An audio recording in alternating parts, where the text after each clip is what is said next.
Hello cooking lovers, welcome back to our channel Sumi and Jemi's kitchen. আজ আমাদের recipe হলো chicken steam momo.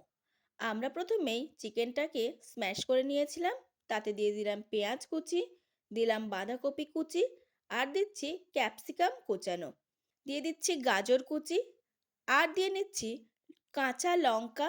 Steam মোমোটা আমরা যেইভাবে বানাচ্ছি একবার সেইভাবে বানিয়ে খেয়ে দেখবেন। খেয়ে দেখে অবশ্যই আমাদেরকে জানাবেন যে কেমন লাগলো।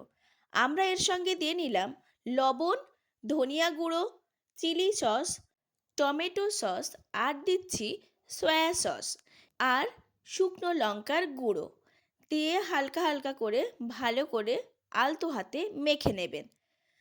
আমি একবার মোমোগ্রাম গিয়েছিলাম ঘুরতে। সেখানে ওনাদের এই মোমো বানানোর স্টাইলটা আমি দেখেছিলাম।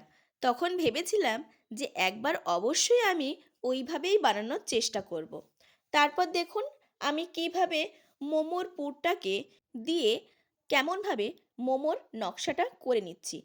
আমি ঠিক যেইভাবে দেখাচ্ছি আপনারা হাতটাকে ঠিক সেইভাবেই করবেন। দেখবেন একদম আমার মতোই নকশাটা চলে আসছে। মোমো অনেক রকম নকশা করা যায়। আমি তার মধ্যে আপনাদেরকে একরকম করে দেখালাম। এরপর স্টিম করার জন্য আমি হাঁড়িতে জল দিয়ে তার ওপর এই চালুনিটা বসিয়ে নিয়েছিলাম। জলটা হালকা হালকা গরম হতে শুরু করলে আমি মোমোগুলোকে স্টিম করতে বসিয়ে দিলাম। এইভাবে 10 থেকে 15 মিনিট স্টিম করার পর তৈরি হয়ে যাবে স্টিম মোমো। কাল আমি যে চিকেন স্যুপটা আপনাদেরকে বানিয়ে দেখেছিলাম ওটা কিন্তু এই মোমোর সঙ্গে একদম জমে যাবে।